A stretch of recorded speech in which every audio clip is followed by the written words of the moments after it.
Welcome back to the Grab Some Popcorn podcast.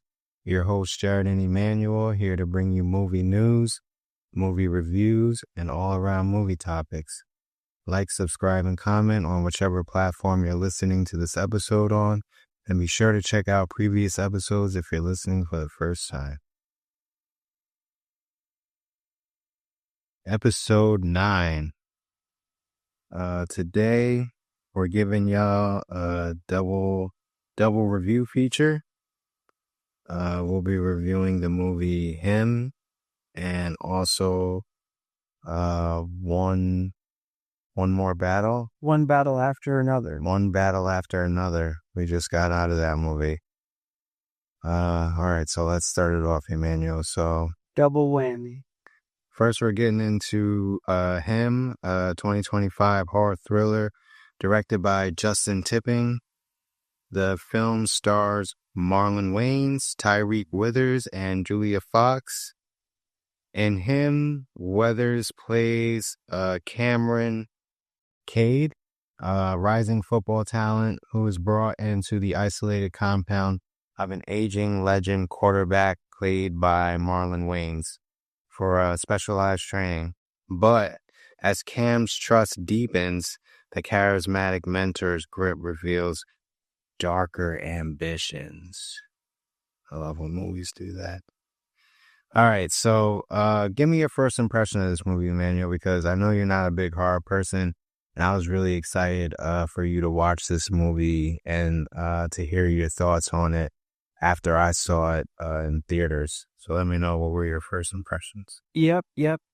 So my first impressions were good. I watched the first 30 to 45 minutes and I didn't even look away from the screen, which is a great sign.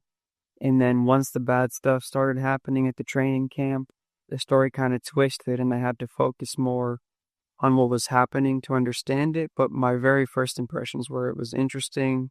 It was unique. It kept me in suspense. So very first impression was great. Are you familiar with what the word him means? Have you heard that word before? I mean, I think I'm familiar unless there's some sort of, something I missed, but... What does it mean to be him to you? For me, to be him means, like, you're the guy, like, you're the GOAT, like, you're the guy who's, like, the best out, like, the number one football player. Okay, just making sure that we're on the same page here. All right, so for me, my first impressions of the movie, it started off good. It showed the background of Marlon Wayans' character. Like, he won 8 championships. He was the face of the team, more than likely the face of the league. And it did a great building up for him to be the GOAT. But as the movie went on, I did find myself getting very bored with it. And mostly because it was billed as a horror sports movie, but there was a huge lack of sports. I thought that there would be a lot more football in the movie, and the only football that they had in the movie was pretty much what was shown in the trailer. So that was pretty disappointing, very major disappointment for me. Emotionally, the movie didn't really touch me emotionally.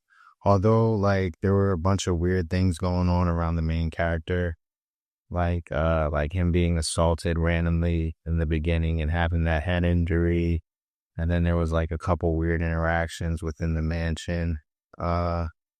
He never, like, even though, like, all this was going on around him, like, he never really questioned anything. It's kind of like these things just happened to him, and the character just, like, went along with everything, even when he got attacked in the house. I think, like, in the next scene, he, like, goes off with Julia Fox and some other woman, and it's just like all that just happened, like, really didn't mean anything to him. And he was just, like, completely invested in with Marlon Wayans, never, like, rebelled or questioned anything really until the end of the movie. There are a couple of things that startled me for sure, but the movie wasn't too scary, but it was very bloody. What about you? So emotional impact it's hard for a movie to draw emotion out of me anymore, but this did keep me on the edge of my seat. It kept me in suspense because I wanted to know what was going to happen next, like the whole time. I was always like, what's going to happen next? You know, I was like waiting for that. It just had me, always waiting to see what happens next the whole way. The training methods were unorthodox, and some of it kind of surprised me. Overall, I'd say the overall emotion that it gave me was I was intrigued. Did you have what was like the most memorable scene for you, or like favorite moment, if you The had best, one? okay, so I remember I like the scene. So Marlon Wayans, he grabs the guy's helmet, right?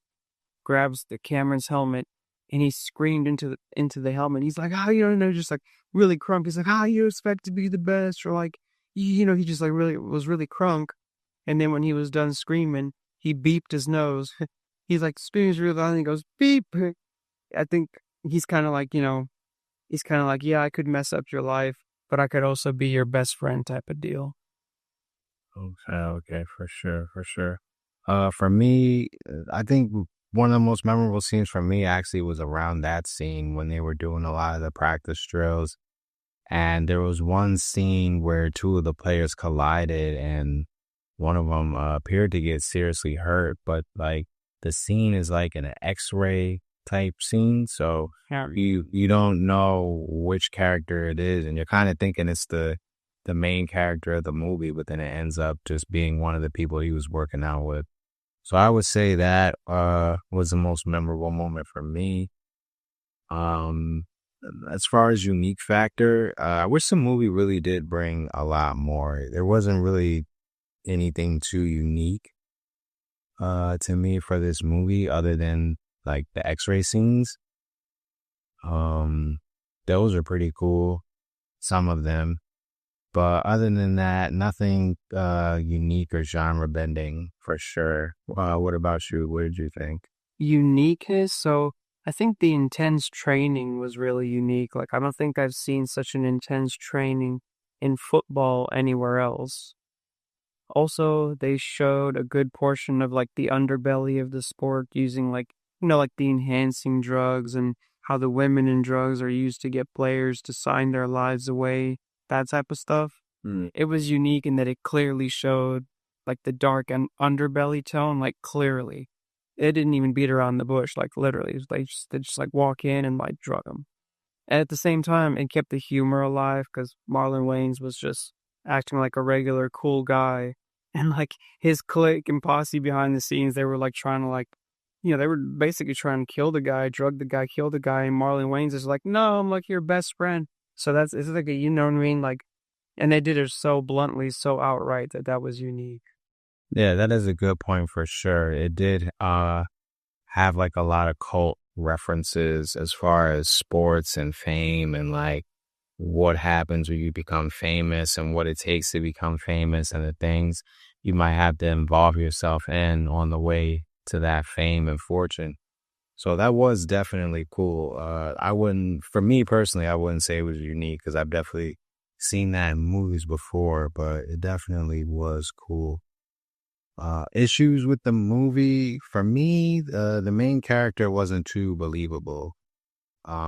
He really like showed a lack of emotion during the movie. Like even in the most intense scenes, like that football drill that we keep referencing, which was the only football in the movie. Like the scene when the other guy was getting hit in the face with the ball and they were doing like a 2-second drill. Like him just trying to be like emotional and yell at the characters.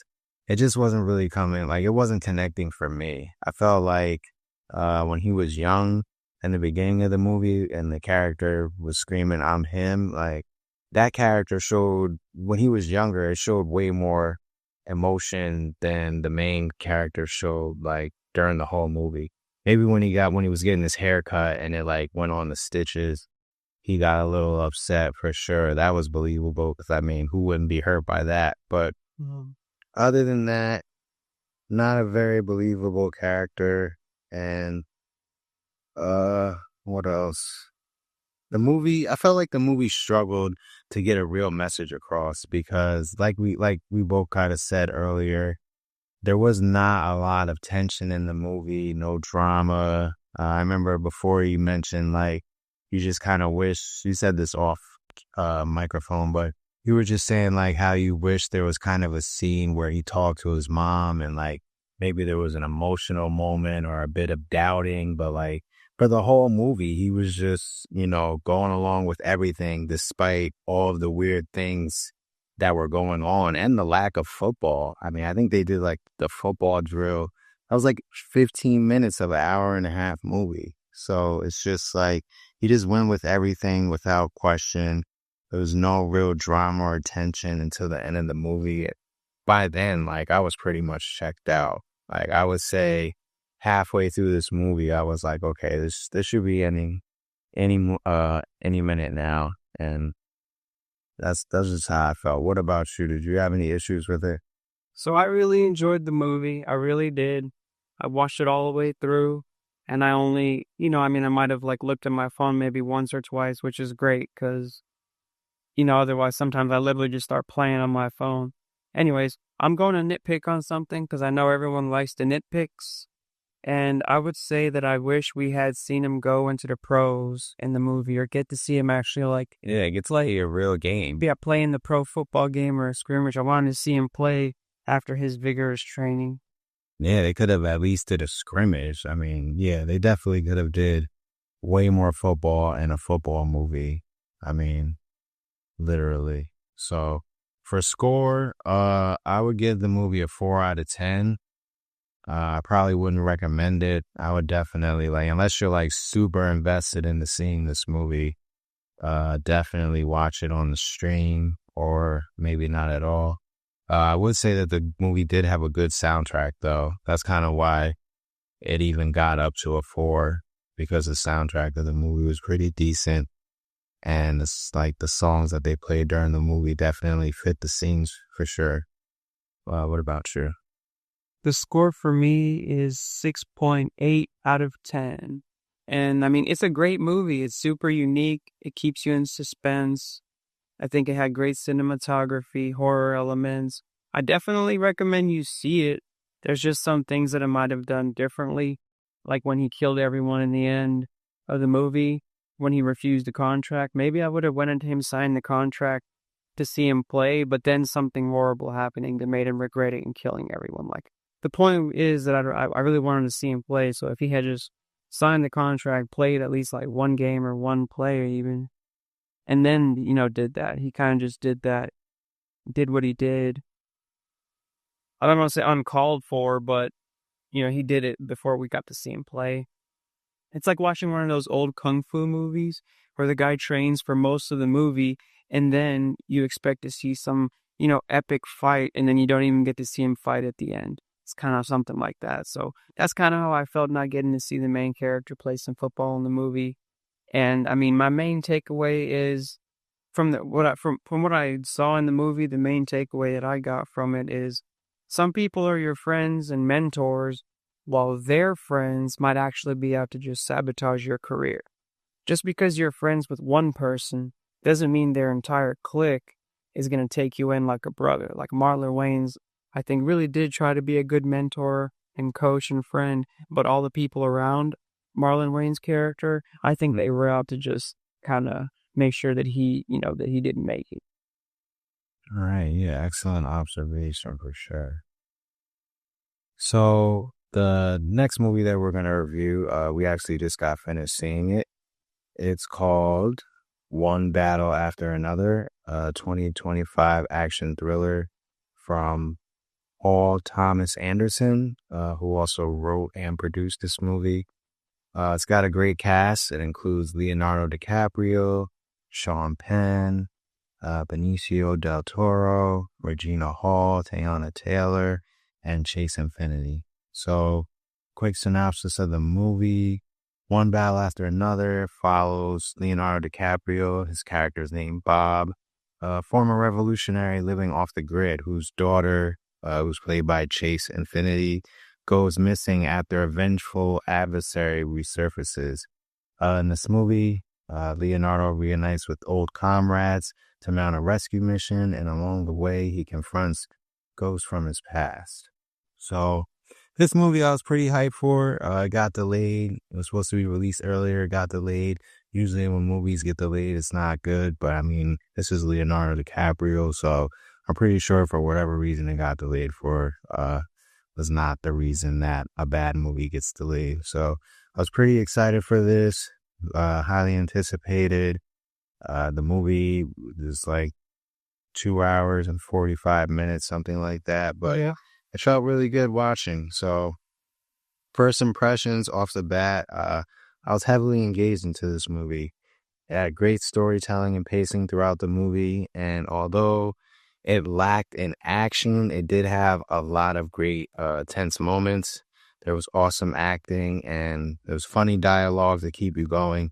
Even like when the movie slowed up a little bit and they had like more conversational moments and less like tense moments, the dialogue was pretty funny and engaging. My hot take prediction was wrong.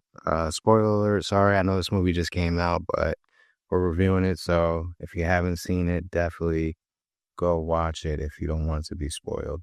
But yeah, my hot take was incorrect. The daughter wound up surviving, but we did get a little plot twist in the movie, and that being that the daughter is not Leonardo DiCaprio's.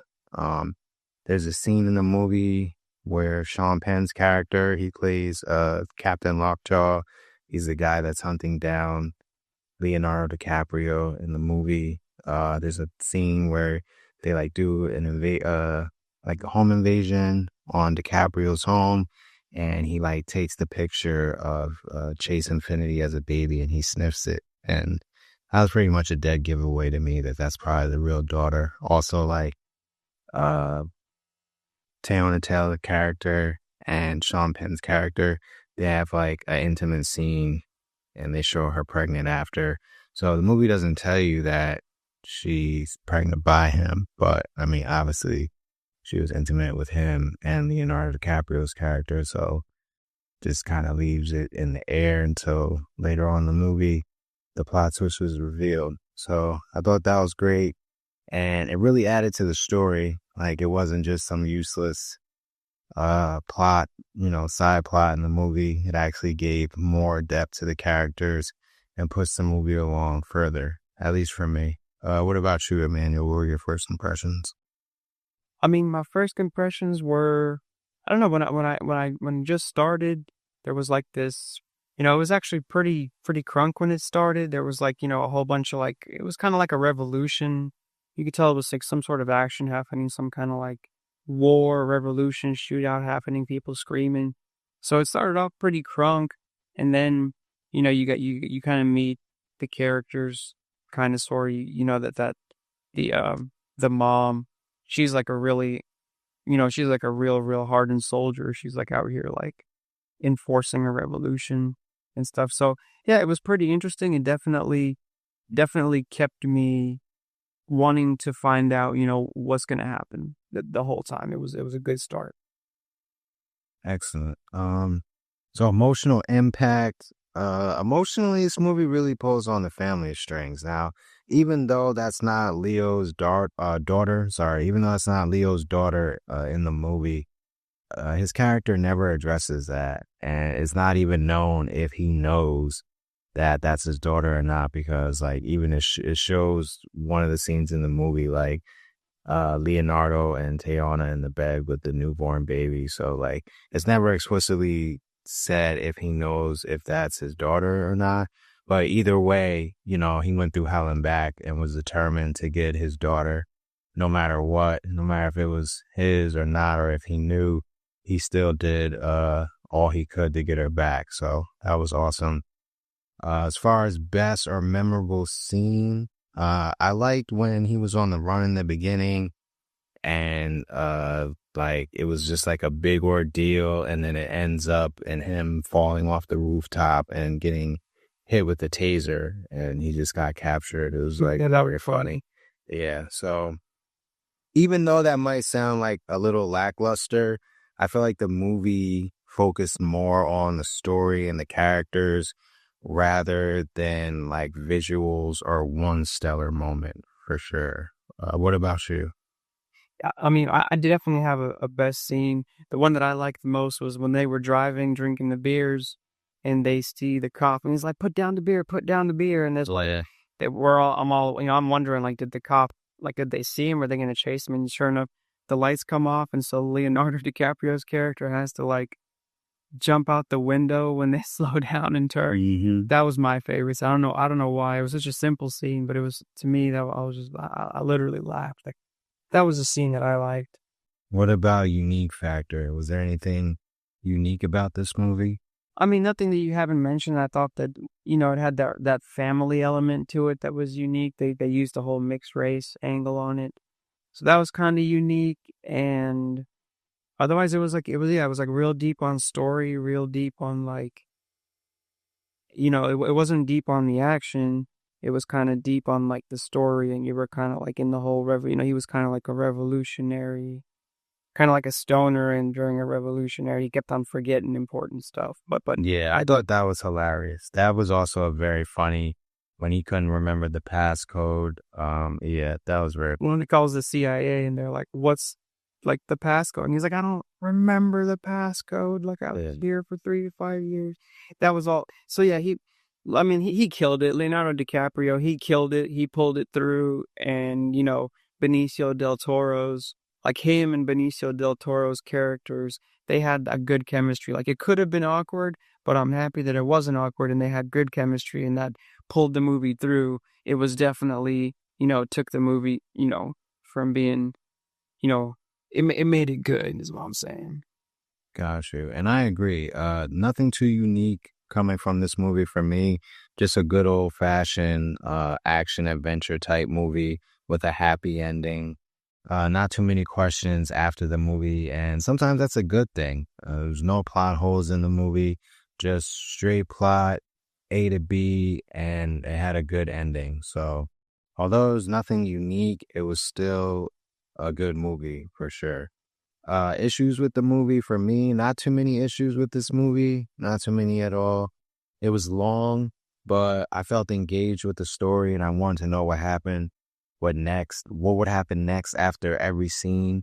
It was a little bit more lighter on the action than I thought it would be, but it wasn't to the point where it took away from the movie.